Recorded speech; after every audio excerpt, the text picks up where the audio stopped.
The first time we've witnessed violence directed at the opposition leaders during low public activities. In April this year, leaders who included His Excellency Kalonzo Musyoka, His Excellency Rigathi Gachagua, and Eugene Wamalwa were attacked on their way to Kikuyu for a rally. There have been many similar attacks, some in places of worship or targeting opposition leaders, and which have not been acted upon by the police. Only days ago, Excellency Martha Karua, Senior Counsel, and the party leader of the PLP experienced an attack while accompanying clients for the lawful implementation of High Court orders at Gatoto Primary School in Mukuru kwa Ruben, where court-directed security was not provided despite express judicial orders. These incidences, together with the events unfolding across the country, raise serious questions about whether public institutions are discharging their constitutional obligations impartially and effectively. Kenya cannot become a nation where organized violence is answered by organized retaliation. While every citizen has the right to personal safety, we must resist any temptation to normalize mob justice or politically motivated reprisals. Once violence becomes an accepted instrument of political competition, no community, no political party, and no citizen will remain safe. History teaches us that political violence rarely harms politicians most. It destroys the livelihoods of ordinary Kenyans or citizens. It is traders whose businesses are looted, border riders whose motorcycles are burnt, families who lose loved ones, and young people who are recruited into criminality, while those who incite them retreat to safety. The buck stops with William Ruto and his regime. He is the chief executive of the government and bears the greatest responsibility. He sought to respect, uphold, and defend the Constitution. It is therefore his duty to ensure that the security apparatus of the country are functional and up to their duty of maintaining law and order. The National Police Service is constitutionally mandated to protect Kenyans without fear, favor, or political considerations.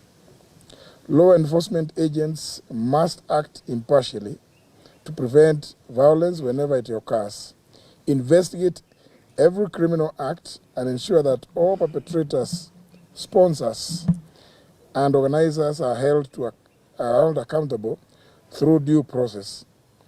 This is unlikely to happen where public officials engage in partisan political posturing and campaigns.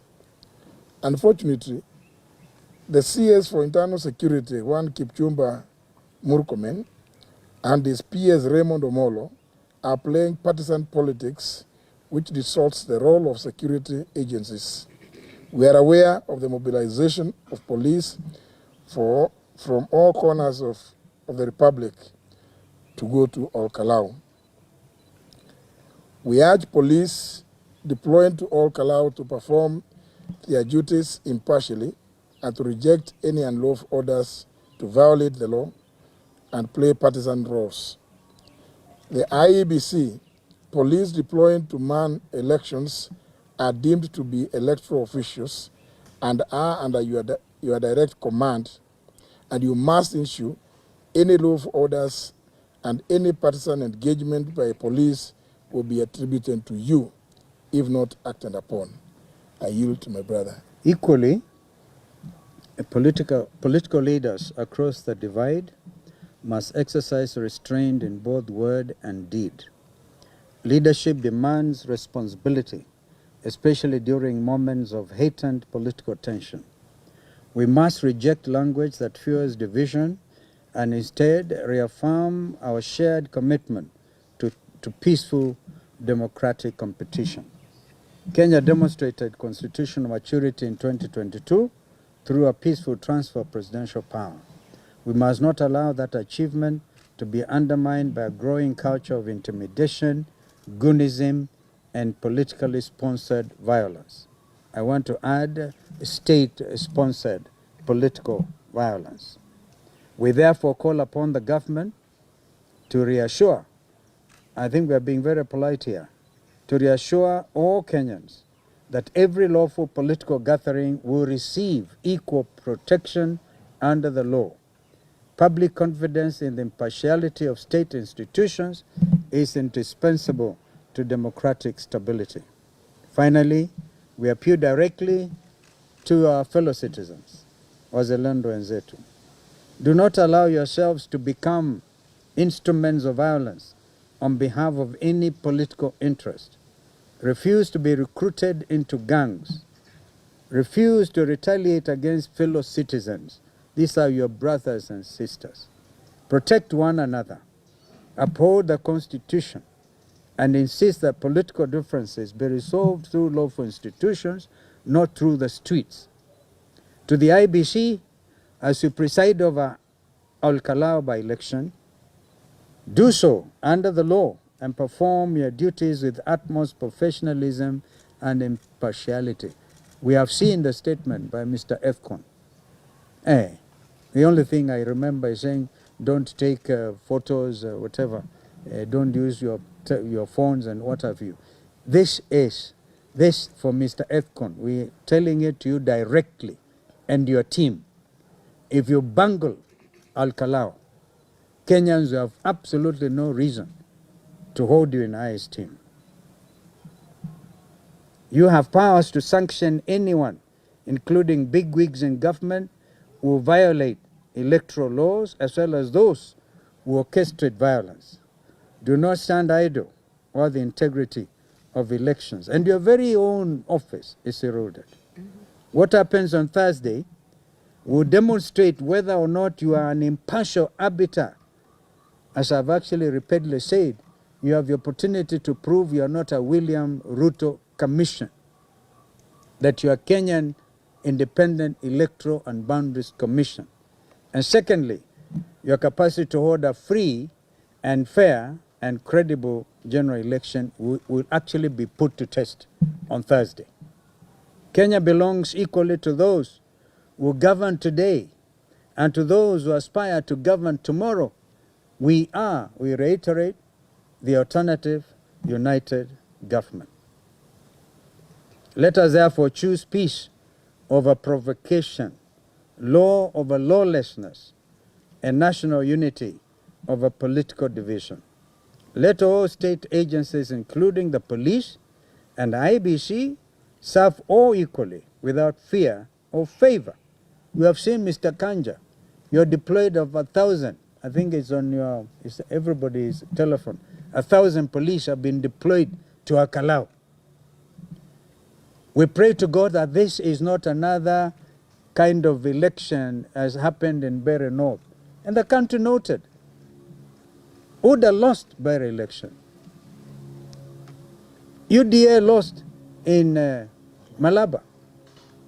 And we all know that. Why don't you just accept defeat? We know that a minister, a cabinet minister, took over a polling station. And Kenyan has to scamper for peace, run for their dear lives from a minister. Well, all these state officers, we should not engage in politics. And you know it. You know it is in the Constitution. And you are out there. You are distributing relief food, you are giving mattresses. Blatant abuse of office and the electoral code of conduct. We are watching. The country is watching. In fact, I want to add, the international community is actually watching Olkalou. All of us are watching. Election comes and goes, but Kenya must remain. Kenya is bigger than any one individual, let alone those who choose to be used to destroy our beloved nation. I want to add, Mr. Ruto, accept defeat. It is decent to do so. My sister, mother, and our late brother, who has gone to rest, accepted the verdict of the Supreme Court of Kenya. Even when we didn't Even when we didn't believe it was hot air. We took it. We were called hot air staffers. We took it. Mr. Ruto must prepare to lose this election. We're even aware of your cooking attempts to through Infratrack to try and divide the opposition. We are aware. Gunism has no place in Kenya now or ever or forever. Kenya will not become another Haiti. We know you send our boys there, maybe to learn, to benchmark, and we're beginning to see evidence of Haiti type of gangsterism in our country every day. We will not accept it. Our answer to violence must never be more violence. Our answer must be justice, constitutionalism, and the rule of law. This is our statement, named, of course, after was started by our late brother, the late Kofi Annan, United Nations General Secretary. Yes, and this has gone, by the way, to all the investment community. Anybody who wants to put their money in Kenya stands guided by that kind of research, Oturi, that you're referring to. 84% of likelihood of violence next year is terrible news for this country's economy. And leave alone the economy, Kenyan livelihoods. So we must all act together. And this is the moment. Another question? Your mother. Let me say something on that. There's something we can do as Kenyans. We can reject violence as a means. The goons are coming from our homes as citizens, our neighborhoods, our communities. Let us talk to each other. And to the police, the few rogue who are working hand in hand with goons. Remember, you destroy Kenya, you too will not have a home. We can live without being leaders or be somewhere in jail. Egypt was a police state. Tahrir Square still happened. China, Tiananmen Square happened, and you know China. Hitler disturbed the entire world, allied forces together. He still fell. It is not a question of if you will leave power, those who are in power today, and we preserve our homeland so that in or out of power, you have a place. This is my call to William Ruto and his KK regime and to fellow Kenyans. May have better answers. You know, when you're building coalitions, it's always never a walk in the park. But what I know is all of us as leaders in the United Alternative Government are committed to ensuring that William Ruto is actually one term. I think I've seen Senator Sifuna lay claim to that as well. A lot of people are laying claim to the fact these guys have to do one term. So there's nothing, we are engaging each other on a daily basis, right? I can, for example, tell you yesterday I had lunch here with Fred Matiang'i. Actually, that's how we agreed we'll have this press conference here today, and he would obviously be here, and he's instead gone to I think, Thika. We're in touch. Chief Justice Maraga was always actually with us drafting some of these statements, and Mother was the chief editor, if I can politely say so. Right? So we are one. We are. You know, we all are different personalities. We're different people, but the commonality is evident in the belief that this country deserves better leadership, and that is what is a void right now. So we will continue to talk, to agree. We're talking as Azimio la Umoja One Kenya. Mother was reminding me when we last came here, we were Oka with her, with Kanu and others. So we continue this engagement. We are part and parcel of each other, and I don't hear any differences that are insurmountable. Thank you. I think that's sufficiently answered. Any other question? No. I don't have to say anything beyond that. In fact, I was going to add something for your the thing that's crossed down there. That we have seen invitation cards circulating.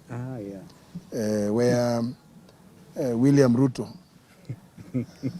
has purportedly invited 20,000 residents of Olkalou.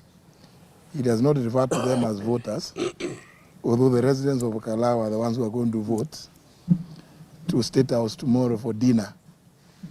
They can stay overnight. I just want to call on the chairman, Edung Ethekon, to tell him this is the highest level of bribery, treating citizens who the next day will be voting. It's an election offense. It's an election offense.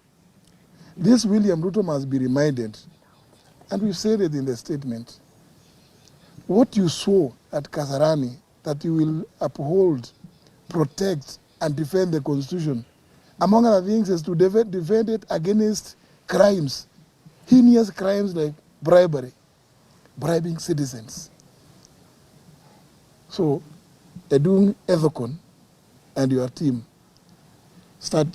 camp at the State House gate, because a crime will be committed there tomorrow evening. You don't have to go and tell people, as he has been saying, that you must come and bring complaints. No. You direct the police that here. That's what they do. We have information a crime is about to be committed. Go tell Inspector General Kanja to go and camp. And indeed, he has a team of commissioners who deal with the code of conduct enforcement. Go and camp at the various gates at State House tomorrow, because a crime is about to be committed. And the criminal number one is none other than William Ruto. Just to emphasize to William Ruto, some of these things that he's doing are being documented by many of us. And as my sister mother said, power is transient. It's just a matter of time. You will be in Sugoi, and others will be in State House.